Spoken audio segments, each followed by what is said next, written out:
شکوہ کیا جاتا ہے کبھی کبھار خالق سے، رو کے بندہ تھک جاتا ہے، پریشان ہو جاتا ہے، اور وہ پریشان ہو کے رب کی بارگاہ میں عرض کرتا ہے یا اللہ مجھے بھی تو بتا نا کہ میں کس طرف جاؤں۔ اور اللہ اکبر، اس کی مد میں ایک بات مجھے یاد آ گئی۔ فقیر تھے تو وہ بازار میں چل رہے تھے، اور پہلے جو بزرگ تھے فقیر تھے نا، جن کا معنی یہ تھا کہ فے سے فاقہ، کاف سے قناعت، یاد سے یاد الہی، اور رے سے ریاضت، جو یہ والے فقیر تھے نا، یہ لکڑی کے جوتے پہنا کرتے تھے، اور بازار میں چل رہے تھے تو کسی کیچڑ میں پاؤں لگا تو قریب سے گزرنے والی خاتون کے کپڑوں پہ کچھ چھینٹیں پڑ گئیں۔ اس کا ساتھ جیسا بھی تھا، خاوند تھا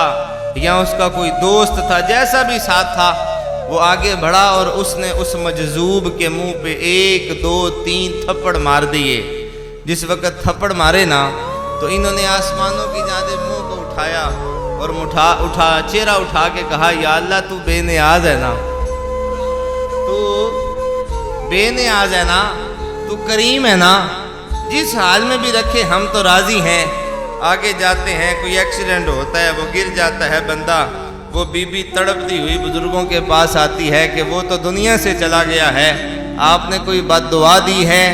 تو یہ الفاظ جب بزرگوں نے سنے بد دعا والے تو آپ نے کہا بیٹا فقیر کبھی بھی بد دعا نہیں دیا کرتے، بیٹا فقیر کبھی بھی بد دعا نہیں دیا کرتے، بس یہ ذہن میں رکھ کہ تیرے یار کو یہ گوارا نہ ہوا کہ تیرے کپڑوں پہ کچھ چھینٹیں پڑ گئیں، ہمارے یار کو یہ کیسے گوارا ہو سکتا ہے کہ ہمارے منہ پہ تھپڑ پڑ جائے؟ تجھے تو ایک چھینٹیں برداشت نہیں ہوئی، تیرے یار نے تو یہ گوارا نہ کیا۔ وہ خوب کسی نے کہا تھا، اور مجھے بار بار شاہ صاحب کی یہ بات یاد آتی ہے کہ کورے ورک گلاب نہیں ہوندے، پتھر دل گلاب نہیں ہوندے، بولیا پہلو ہی سوچ کے لامی پھر یاراں نال حساب نہیں ہوندے۔ اور میں آپ کو یہ بات آپ ذہن میں رکھیں، وہ حضرت زہد الانبیاء بابا فرید الدین گنج شکر کی یہ بات، بندہ تڑپ جاتا ہے اور آنکھوں سے آنسو جاری ہوتے ہیں بے ساختہ۔ آپ کھڑے ہیں دیکھ رہے ہیں اور ہاتھ میں تسبیح اور پڑھ رہے ہیں اللہ اللہ اللہ اللہ اللہ کی بارگاہ میں عرضیاں پیش کر رہے ہیں، تو ایک عورت آگے بڑھتی ہے، باقی خواتین بھی لائن میں ہیں، سب کو دودھ مل رہا ہے، وہ لے کے جا رہے ہیں وہ پیسے، ایک عورت آگے بڑھتی ہے، اس سے نہ پیسے لیے جاتے ہیں، دودھ بھی بغیر حساب کے دیا جاتا ہے اسے۔ بابا صاحب آگے بڑھ کے کہتے ہیں کیا بات ہے،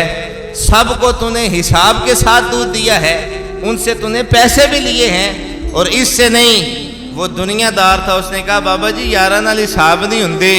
آپ تڑپ گئے، زمین پہ گر گئے، تسبیح توڑ دی۔ فرمایا جب تیرا جھوٹے یار کے ساتھ حساب نہیں ہوتا، ہم سچے یار کو کیسے پڑھ پڑھ کے دے رہے ہیں؟ فرمایا جب تیرا جھوٹے کے ساتھ حساب نہیں تو ذہن میں رکھ جس مالک کے ہم ماننے والے ہیں وہ پتھر میں بھی بندے کو رزق دے رہا ہے، کیڑوں کو رزق دے رہا ہے، مخلوق پال رہا ہے، جو اس کو نہیں مان رہے وہ ان کو بھی دے رہا ہے۔ مالکہ تیریاں تو ہی جانے، تو جس حال میں رکھتا ہے وہ حال ہی سب سے اچھا اور بہتر ہے۔